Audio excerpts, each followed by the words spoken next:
So is it just because I don't see any females in here? Is that because that's none or? Yeah, they don't meet the criteria. Okay. Yeah, we don't. I would say this: we don't just to say we have a female on. We wouldn't do that. We got to go stick to the criteria. Now, if a female meets the criteria, they will be on the list. But at this point, we don't have none. We know in the community there's words or murmuring about. Yeah, but I mean, we just got to go off the criteria. Right. I can't just add somebody in and just because the word on the street is. We got to go by what's really happening. It's a good problem. Yeah. Yes. You also have no Hispanics. Is it because of a language barrier or? I was just. It's often like mixed race. Yeah. Which It's some guys are mixed, but it's just again, it's not about race. It's not about gender. It's simply about who meets the criteria. And I think that's what, and it's not just us saying that. It's law enforcement saying that. It's just who meets the criteria, and we do have people, from the West Side, and that area that are on the list. But again, some people just don't meet the criteria of what we have. So, if you don't mind, can we go to the fifth page of the slide? The I'm already there. Contracted organizations, perfect. So, I see all 1, 2, 3, the 4 contractors here. I see their contracted amount, and based upon the total amount invoiced and expended, it seems that the therapy sessions have been a very big necessity with a lot of the organization or a lot of the cases that you have with this, along with we have Good Life here, Salvation Army, are they here as well? And Northside Learning Center. I think Councilor Caldwell is going to lead into my next statement, but I just do see that with the amount invoiced with one particular organization here, do you foresee them going over the contracted amount here with the time frame that we have right now? Now you're saying Project Heal? Yeah. Yeah, they won't now because they pulled out of the project. So that will be next on the list to talk about. They have said they don't want to no longer. And when I say Project Hill, Victory Temple, the fiduciary of Project Hill, said they no longer want to provide or not provide services, but want to, follow the contract. But we do have 2 therapists here that are willing to continue.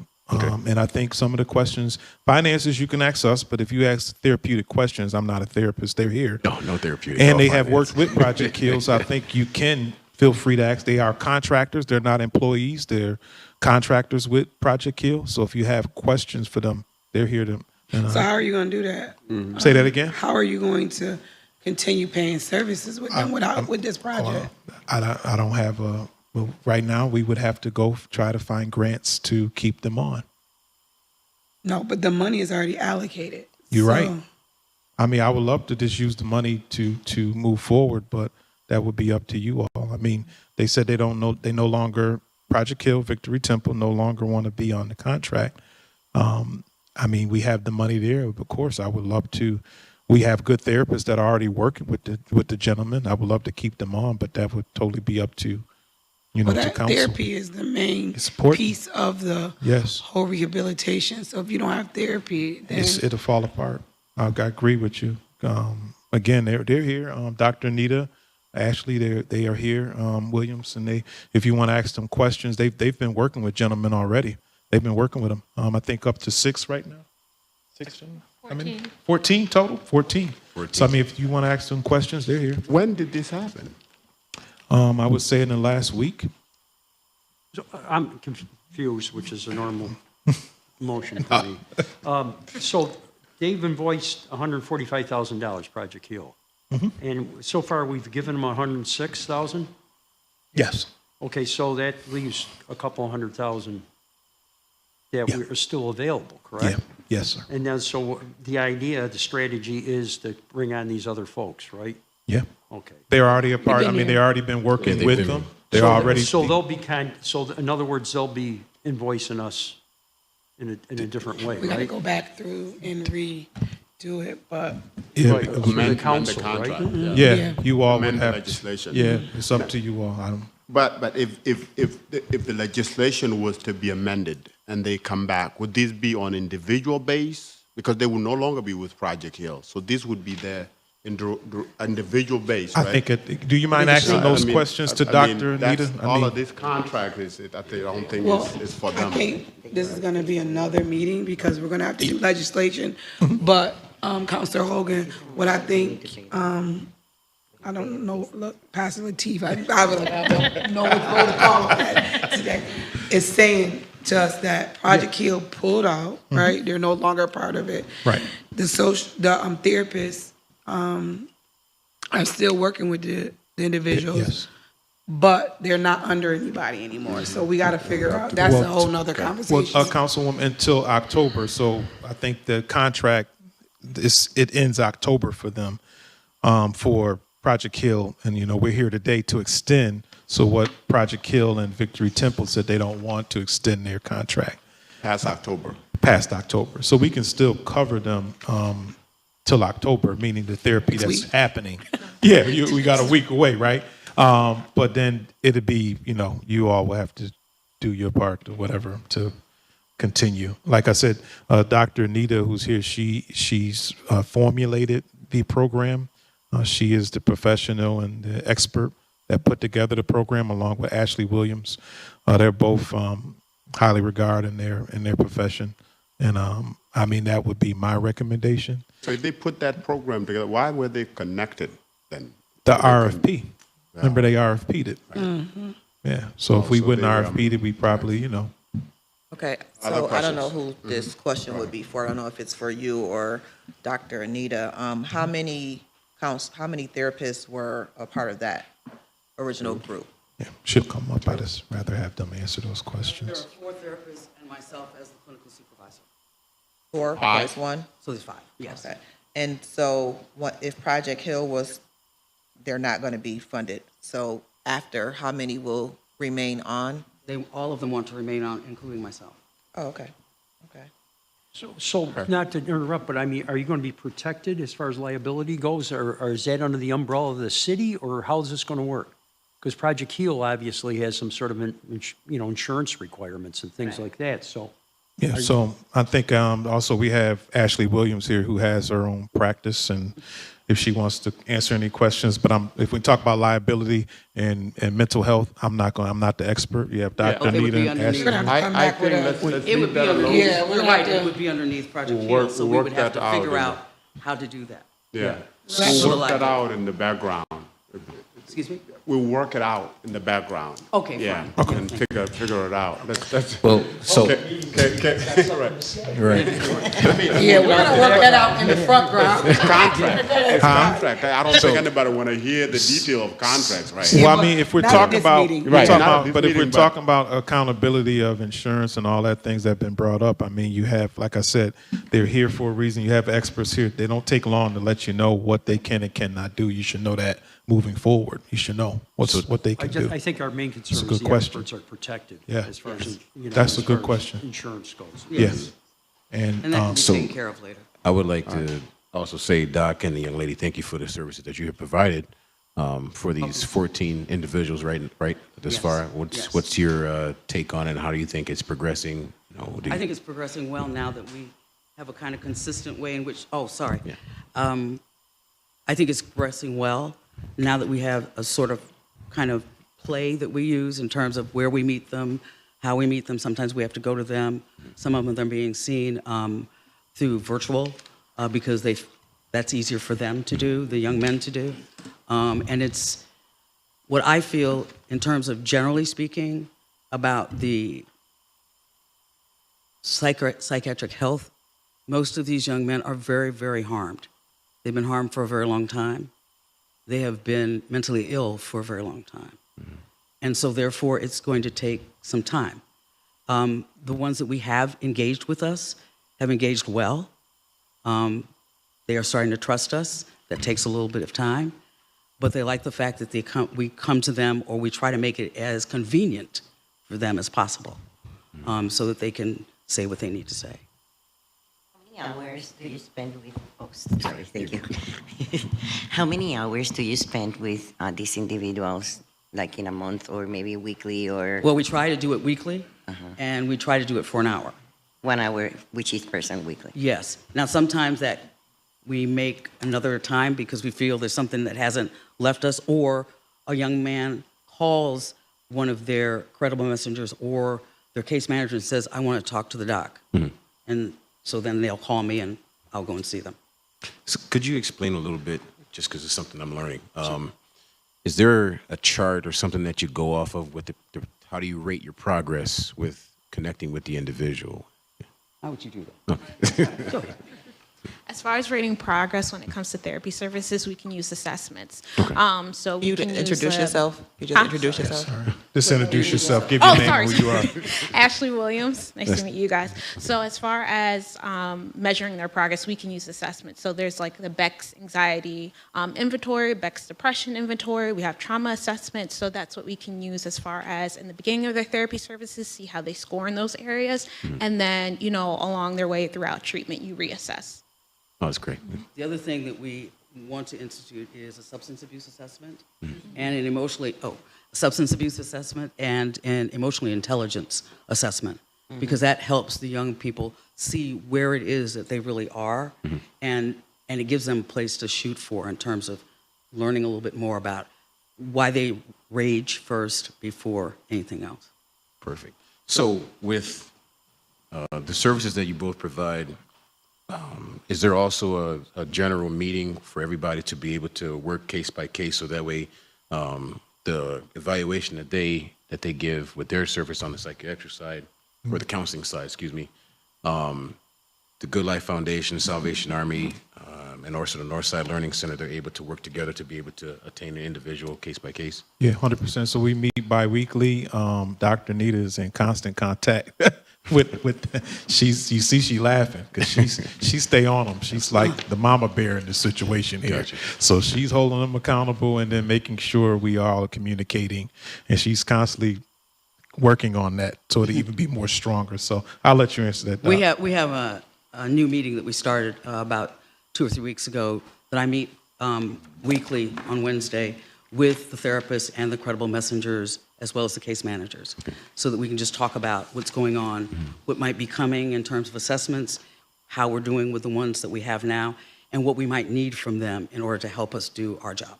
Perfect. As far as the number of 14 out of the total 55, is the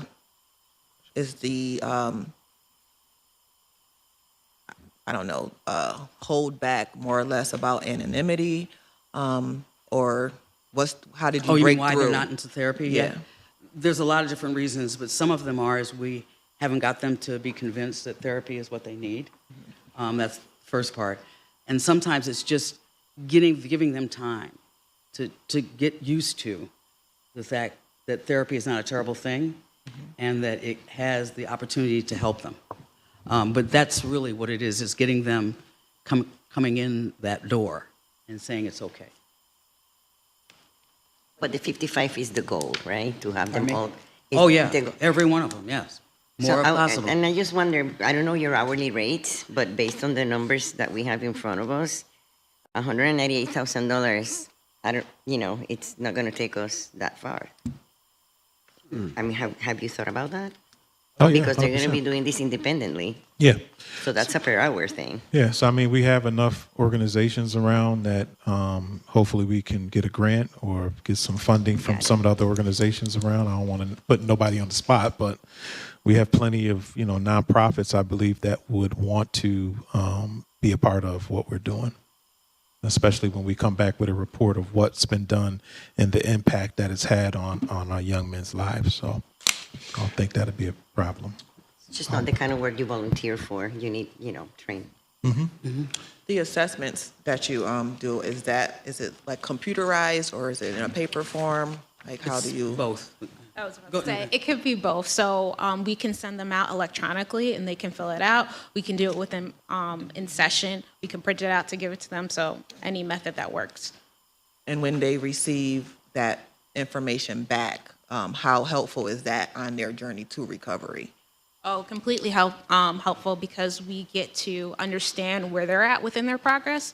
And it's also helpful for us as therapists to understand what maybe might be the areas to further improve upon with the client. So, for instance, if we gave them a anxiety scoring and they score high when we first start working with them, but then a couple months in, it scores lower, that means that there's been some progress in that area. But the same thing can be said if their anxiety scores have not moved, that means that's an area that we further need to work on with them.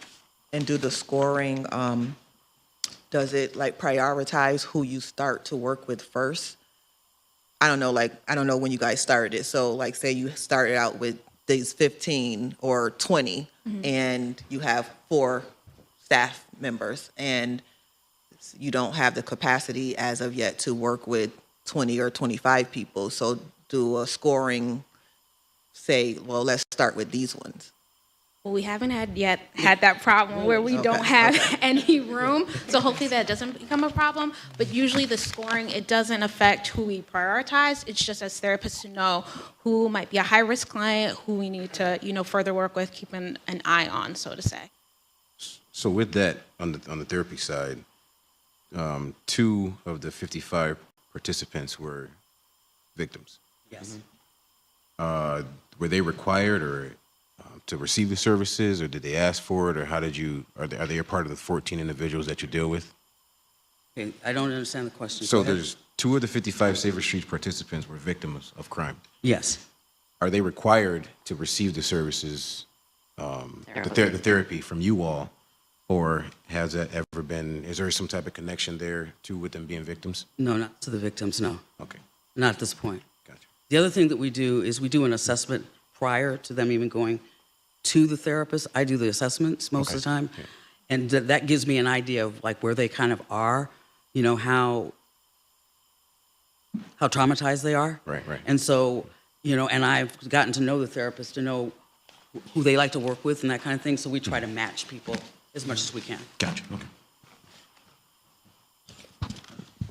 Now, Dr. Wright, I know it takes a lot to rebuild somebody that has been through these paths and try to bring them back to functioning adults. It takes a lot. And, Yes. and hats off to you and all the therapists that are doing what they are doing. I know that it is the goal here to get these individuals off where they are to the next better place, right? Whatever that better place is. As somebody that is dealing with this in and out, do you have a wish list for us here?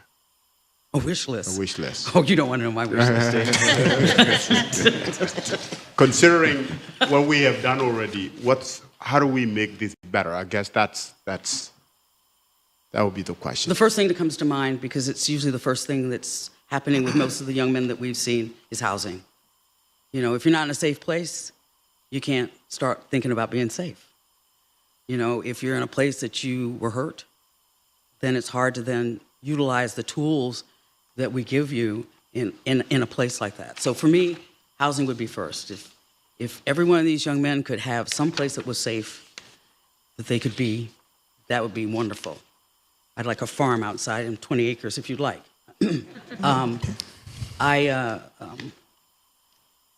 I also think that we need to remember that these young men have been hurt a long time. And so it's going to take them some time. And they're going to act out, too. It's not going to be smooth. And so I don't think we should think that it is going to be smooth. These are young men that have had a hard road. And what we're trying to do is show them there is another way. It's going to be hard. It'll be trying sometimes. They'll feel like they're failures sometimes. But we're going to be with them for the distance. I believe all the therapists that we all feel that way. We're going to take them the distance. If they stay with us, we're going to take them the distance. I have a question on, I know the conversation was around employment. How many of the individuals have sought to further their education? I don't know who that's for.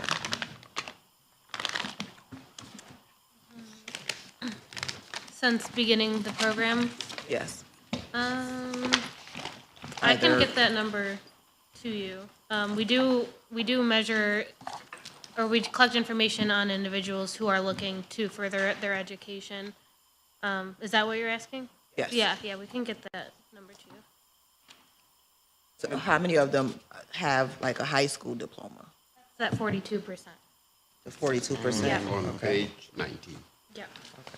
Dr. Wright, I'm still with you. Okay. Anybody that has been involved with therapy knows that a success of any therapy require a support system, That's right. right? And with you holding the bull by the horn, gotta be somebody in the back to help you. What's that like for the participant? Well, once they leave you, where are they? There was Okay. Good You want to Life talk about that, or Hassan? Salvation Army. Yeah. You want It's to talk? wonderful. Okay. They're wonderful. Just Okay. wanted to let you know. So so talk to me about from Dr. Wright to you and off to you to who, to where? Sure. Good afternoon, Commissioners. First of all, always an honor to present the data and what we're doing. What I can do is give you a quick snapshot of what has happened with, Hassan Stevens. I'm the founder and CEO of the Good Life Youth Foundation. So I can, some of the questions that were asked in regards to employment, in regards to housing, in regards to engagements, I can give you a snapshot as to what we are doing as an agency. And again, I know some of the other agencies are here. I have with me Devin Henderson, which is one of the coordinators for the program, as well as Ortez Madison, who is one of the outreach workers specific to our program for Safer Streets. Just as a snapshot, we had 24 referrals. 12 of those referrals have signed the contract and directly engaged. We're still engaged with the other 12. It was brilliantly decided that despite them not signing willingly the contract, that we continue to work with them. Similar to therapy, it takes time for us to build that trust and for us to identify, reasons for them to, see that this is valuable and necessary for their lives. We have some participants that are coming on, essentially on top of the 24. We're in the process of identifying who's going to be fielding those engagements currently. Assessments, as she put, were done. We had all of our participants that signed on have completed an assessment with Dr. Anita and a team, minus one, and that one is already scheduled. It just has not come up yet. Let me see, on top of that, 9 of them are currently receiving the services directly with Dr. Anita and team. From a housing perspective, we have helped a few of our people get housing and sustainability. So introducing them and connecting them with supports like Red Cross. We had a young man, again, we can't give the names and information, but getting permanent housing through Red Cross. We had another one who was living in a homeless shelter, and Ortez Madison directly, along with Salvation Army, was able to find him permanent housing. And from an employment standpoint, we really encourage and promote not just entrepreneurship, but employment in general. We have some that were, one was working with YEOP as an assistant coach and eventually got full-time employment with United Auto. We have all of our participants that have engaged in our program have been registered with Mike Turk and CNY Works. They are currently going through the process, so some have secured jobs, but others are still in the process right now, currently around employment. So one got a job with Mike Turk. There are 2 that got CNY jobs with Mike Turk. Mm-hmm. Mike Turk has been great about fielding those requests and working with our people in order to get them some employment. And as far as supports, you specifically asked about supports. The responsibility of the jobs of these guys is to really show them that they have relationships, they have people that support and believe in them, that they have options. So the other key is that, giving them other options for where they want to go. You guys asked questions about education and the continuation of education. We constantly encourage and promote education, but that does not mean that they actually want to. So from my understanding, we have encouraged all 24 applicants to continue their education. All of them have declined, but we're also living in a society where trades are prevalent, and we're just focusing on the employment. Many of them are facing financial issues, and so their immediate concern is how do they survive and how do they live. Absolutely. I asked that because I know that we throughout the country are dealing with issues with reading, per se, and so more or less wanted to kind of filled out if individuals are seeking to further their education at, a possibly lower level entryway, so per se, because being able to identify individuals who are having those issues is probably going to be key. Because if we don't identify individuals who are having issues of reading, I mean, you can go on a job and fake it for a little while, but technically you're not going to make it through, because you can't go further than your initial entry. Yeah. So that's my main concern, that the education piece, that we're looking at that more heavily, because, and just, more or less letting people know that understandably the system has failed us. And we see that it's not just you are the problem, it's all of us. A lot of people have this issue. And so for them to understand that it's not just them, that many people have issues with reading at this point in time, and we want to correct that. Absolutely. Just if I may briefly respond, one of the things that we changed internally at Good Life about our process and procedure to ensure that we could be that influence is that the assistance that we give them for participating in therapy and things like that, we require that they actually have a presence in our office. And we do that because we want to be able to have these conversations with them. So these check-ins, we want to make sure. So aside from the check-ins that's happening with the staff, we surround them and support them as they come into the office and make sure that we can have these very difficult conversations around education, employment, and really where they want to transition in terms of their life. And it has seemed to have worked thus far. And so we're continuing that. Yeah. Hassan, when you talk to them, is there a common theme in terms of aspiration for these individuals?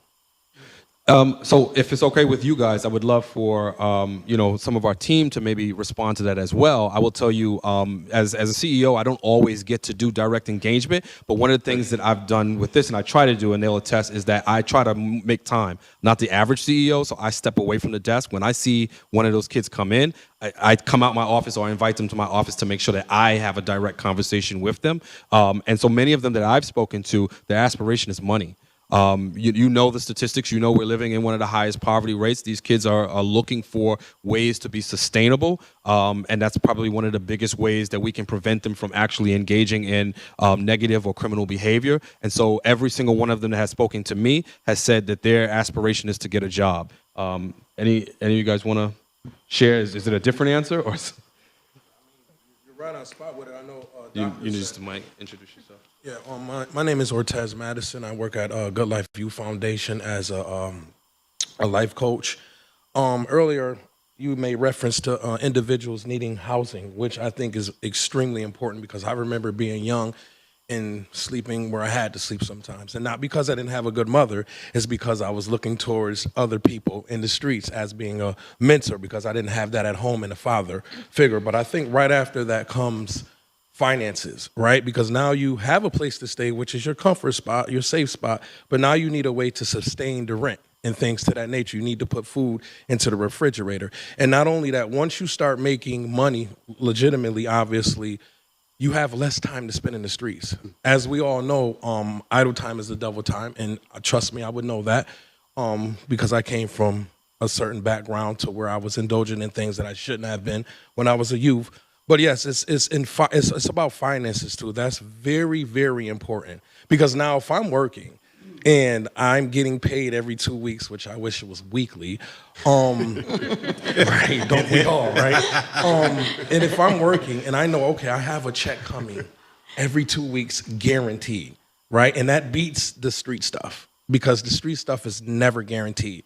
And then even if you do make some money, but you got to pay for a lawyer, right? So now all your money goes right back into the system. So I think that having the finances is a very, very vital and primary thing that we need to figure out for the youth, for sure. There's also a sense of pride in working. Absolutely. I love it. I love it. See, I got my lanyard. I love it. I begged them for this too, for the record.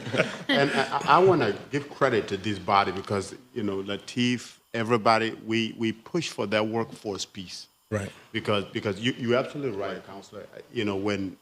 When you make that money and you were sweating, it tastes different. Right. It tastes different. Right. It does. But, you know, there's such a gap, and I think you pointed it out, between the education to get to that point, as principally Council Jones-Rouser did. I'm not the chairman of the Onondaga County Industrial Development Authority, and we're involved with Micron and all that, and we're going to need 1,000 electricians more in this area, 1,000. And right now, the IBEW 43 is making that, is training people right now from all over the country. Yep. And I'd love to see some of our local people get jobs. But to be an electrician, you have to have a fundamental understanding of algebra. Absolutely. You know, so you have to have like a 9th grade understanding. And Yeah. if there's any way we can cover that gap when we house people and then train them for all these jobs that are going to be here. And I love to see our kids, our people, get those jobs. May I? And before you respond, the aspiration element to this, right? Beside the fact they want to make money, right? What about deep inside? Do you get deeper into them to say, okay, if you want to make money, how are you going to make this money? Absolutely. In what field are you going to make this money? Do you talk to them and do they answer those questions? Absolutely. So I want to comment on both. I'm gonna address Councilman Hogan, if that's okay first. So you're absolutely right. And so one of the things, again, when we're talking about time, you're talking about a program that has just really gotten its bearings, right? And so similarly, building relationships with these young men, it takes time building the trust. Luckily, we have a team that really builds trust quickly. So these guys believe in us. Some of them are individuals that we've had relationships with prior to from inside the prison, because when Good Life first started, we actually started our programming inside facilities. And so they came in familiar. But part of that is helping them understand that they have opportunities. So we have to explain, hey, Micron's coming. Here's an opportunity here. This can afford you a job that makes this much, and you get benefits and get all of these different things. We're still trying to understand the criteria around those jobs. And just Micron as an example is, are they going to be hiring previously incarcerated people? You know, and the more of that information that gets out, we can be advocates to share that information with that population and make sure that they understand that they have those options. And can go that direction. You know, and as far as the trades component, I mean, as these big projects come, Yep. and there's a lot of them are going to be ancillary to Micron. There's a MWBE, you know, stigma that's got to be on that. It's MWBE requirement on all these jobs. So I think that's an entree. And I personally know a lot of these trades folks, the people who run the trades unions. Yep. And I feel they would be open to a lot of it. So we've been having conversations with them. We've had a partnership with Macne Why don't you have Manufacturing. conversations with some of us counselors? We would too, love to. Because we would advocate, I'm sure some of us would advocate for this. I mean, As a this matter sort of fact, melding since we're together. talking about it, sorry, I didn't mean to overspeak. no, it's okay. We would love for you guys to come to our building to have that conversation. One, to see what our space looks like and what we're doing, but also so that we can talk through these different pieces and have the advocacy to move this forward, and also do it collaboratively, because there's other organizations that we can then create that collaborative effort to move out and do that. So in that effort, we welcome that. We should set that up sooner than later. We'd love to. And in regards to your comment, we have spoken to a lot of the young men. We have a particular focus in Good Life around entrepreneurship and employment, right? And so one of the things that we do in pushing entrepreneurship, we have a full promotional service, full service promotional print company inside our facility. And so we have young men that are interested in actually starting their own clothing line. When we ask them, what is your long-term aspiration? How do you want to make money? So we've got a young man who's interested in doing clothing and coming in, and they're learning from Sean, who is our VP of operations there, along with a lot of other young men who are learning how to produce their own clothes. We've had people go on and start businesses and actually get funding from pitch competitions to start their business on a very real level. Additionally, we have a full-service studio. We have a lot of young men who are aspiring to and we know it's cliche, everyone wants to be a rapper or a ball player or whatever, but guess what? It's a multi-billion-dollar industry, and it is viable for them to be able to make money that way. And so we have a studio there, and we're helping them do that as well. So whatever interests they have that are the long-term inspirations or aspirations, the first thing we do is try to get some sustainability through employment, and then we follow up on what is it that you truly want to do, what is your love, and how do we fill that from an entrepreneurial standpoint and make sure that you're a contributing, sustainable member of society. I want to go back to the 24 number that you had said earlier, and thank you for that answering that question. You said 12 are with you, and I didn't catch what happened to the other 12. So 12 have signed. So Okay. just to make the distinction, part of the program initially was that we needed to get them to sign the waiver and be a part of the program because it's a voluntary program.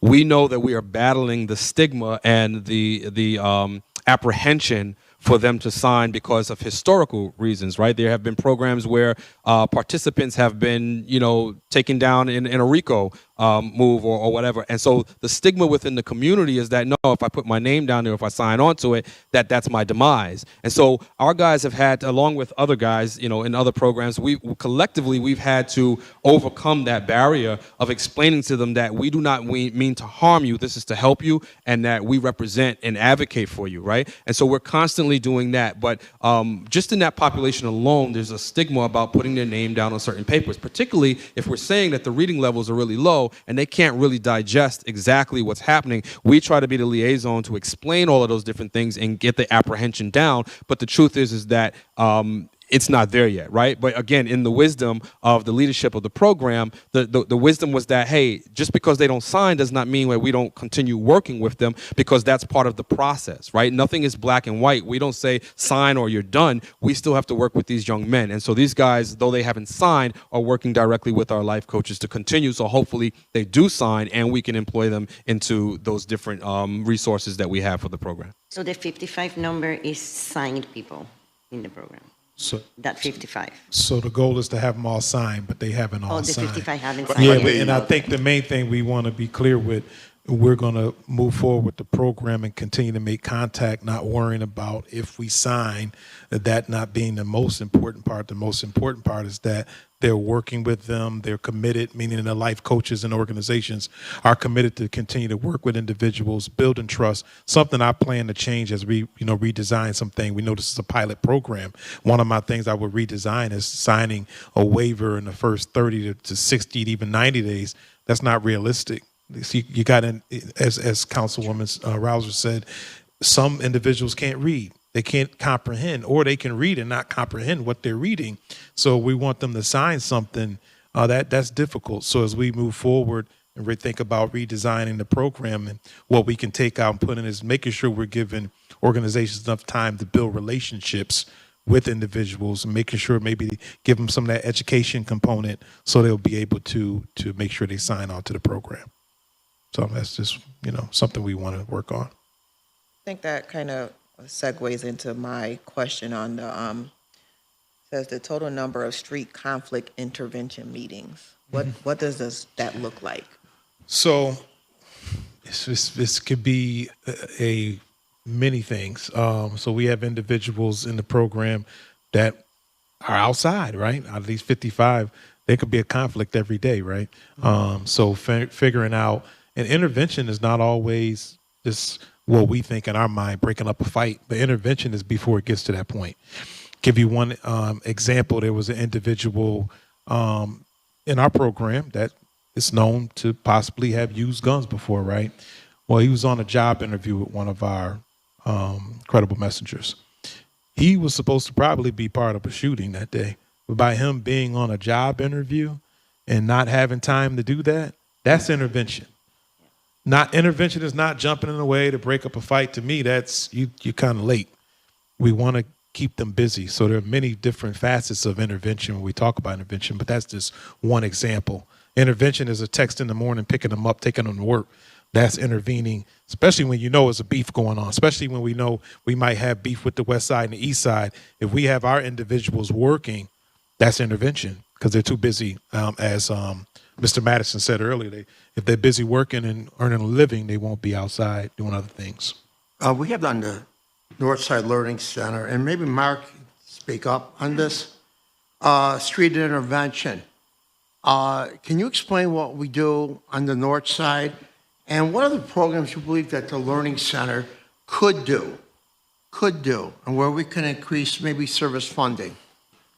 Sure. I'm Mark Cass, Director of the Northside Learning Center. Street intervention is really, as Lateef has just described, and so we have an interventionist on staff. That doesn't mean that it only happens on the north side, and so that the service navigation piece, Fatna Muhammad is on our staff helping with really all of those things, whether it's housing, whether it's education. I really appreciate Councilwoman Jones-Rouser's, recognition that even a diploma doesn't guarantee that you're ready for work. And so the programming, whether it's seeking a GED or preparing for some of those roles, is something that we see as critical, both in our role in this particular project, but also beyond. And we've been part of this bridge strategy pilot that Center State is doing in terms of the Micron and other advanced manufacturing jobs. And, there has been this commitment to having underrepresented groups, especially folks in the city, people who have been formerly incarcerated.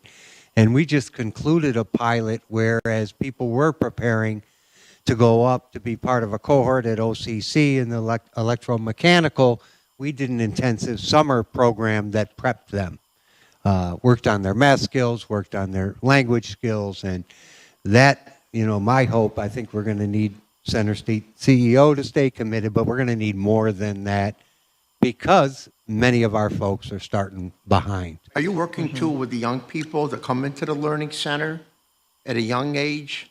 We have youngsters as young as 4 coming in every day. I know and they so come the in. ones that are in school and interested in trades and or certificate programs or college, whatever it is, we really don't differentiate there.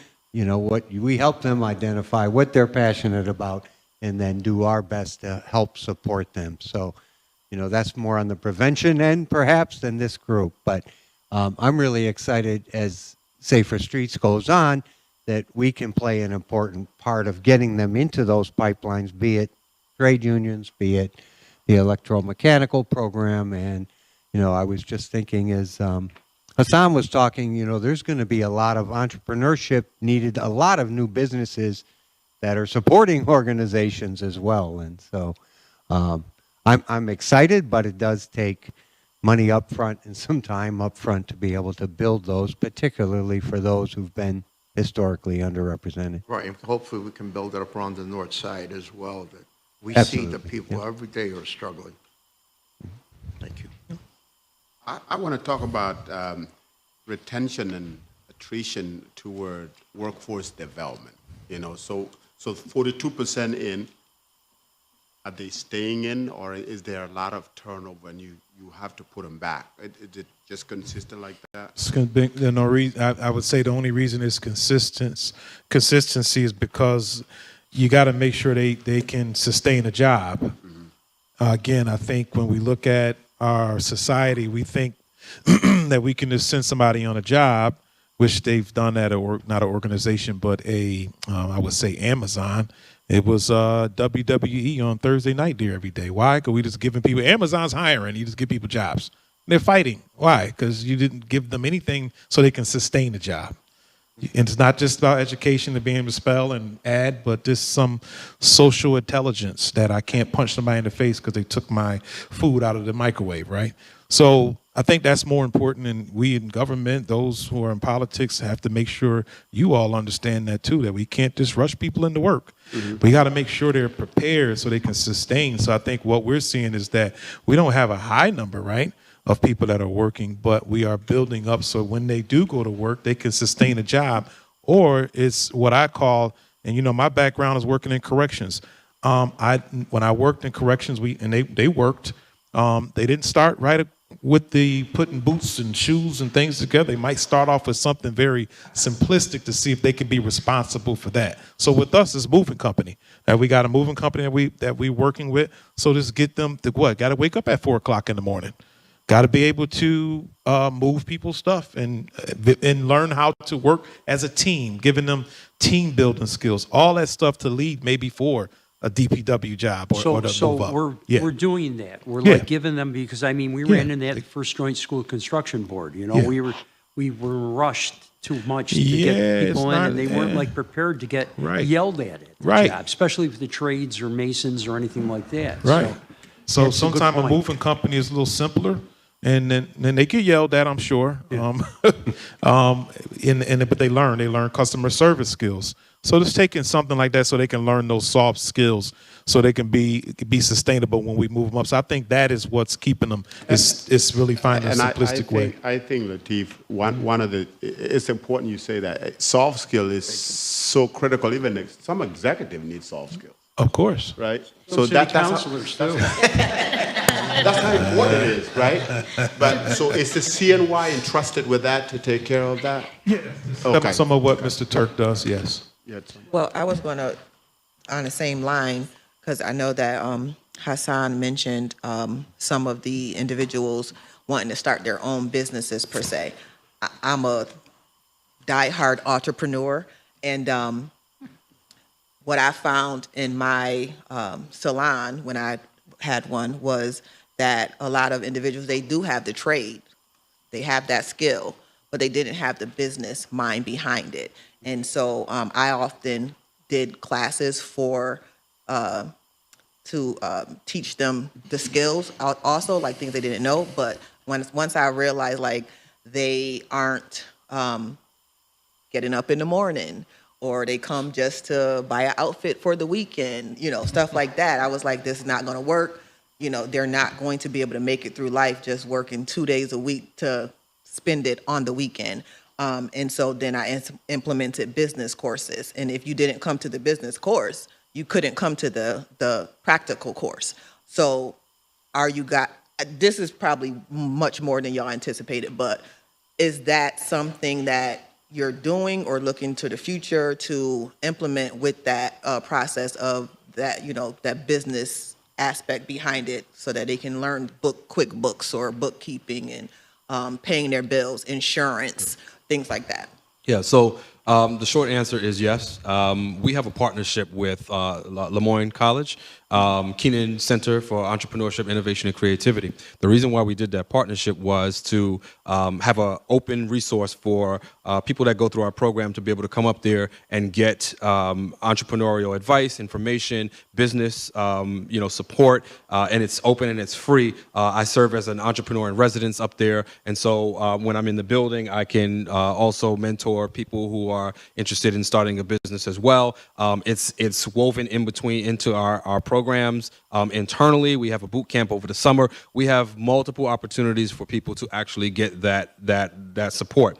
Additionally, our HHPA, or the Hip Hoppreneurship Academy, is a program that we have traditionally for the last 4 years given away $10,000 plus. Each year it's different depending on how much we can raise, but there's been $10,000 minimum to give to people to start their businesses, and as a requirement to get that money, they have to go through the business courses and they have to meet with Keenan in order to get that understanding. So we put benchmarks and expectations along the way. Right now we receive some funding from the Central New York Community Foundation. We also received some funding from Impel, and we're in the process of fundraising the Closed Gap and launching the program again for its 5th year as we operate. But being that program is something that covers your entire organization, this particular group of individuals, are they taking part in that? Yeah. So what we try to do is weave it throughout our program. So it's early right now for this program, right? So some of them have taken place. So when I mentioned the young man who's interested in doing a clothing business, he's sitting and getting direct. We have to do it with the resources that we have. We don't have the funding, unfortunately, to expand it the way that we would like. We're seeking the funding. But that individual is sitting with our built-in mentor, Sean McCarthy, and showing him how to run a business. And we're also connecting them and ensuring that they have those resources when they have those questions as we're trying to build that program up. For the other people who are interested in doing certain things like the studio, for example, we have young men that are coming to do the studio. We're still in the early stages. So right now they're learning how to record. They're learning the logistic and the technical pieces, and then that's a part of the component. So we don't allow anybody to just go through and just record because they want to record. Like, we should have conversations about the business and the industry of hip hop and music and what's going on. So if you know about the rapper, then you should know about the entertainment lawyer that actually gets paid more than the rapper, right? And so we have those types of conversations just to say, hey, this is what's available, this is what's out there. The difference is that it has not been systematically implemented for this specific program because we don't have the funding. It has not been a direct piece of this, but we will always find ways to connect them with the resources that they do. And our hopes are that in the future, we actually can implement an institutionalized process for them to actually get that on a regular basis. If you find any lighting, engineering, technical services for a 50-year-old, let me know. I have one correction to make. So, Project Keel, their contract expired 9/10/24. Just so you know that it expired. Yeah, it's already done. It's done. Okay. Yeah. The other piece is I had a question from a constituent that from our last meeting was paying attention and said that we had said, which I think I vividly remember, that we were going to put online the report. Are we going to do that, or have we done it? Yeah, so we'll get that done. Okay. Yeah. Okay. I We think gotta- we there are gotta get people that that out. that want to see the progress. This is, of course, this is good, but I think Yeah. if they can see it Yeah, they on their wanna own, see. just like we are looking at, I Yeah. think it would be helpful. Yep. So can we make sure they get that? Yes, sir. All right. Please. I just have to put a pitch in here. I hope that you decide to continue us, because if you don't, we'll have to stop the therapy that we're doing, which I think would be very detrimental to the young men that we're seeing. So I just want you to know that. Yeah. No, we appreciate it. Anything else? No. No. Okay. All right. Thank you all. Thank you, Hassan. Thank you, everybody, for coming. That will conclude our meeting for today.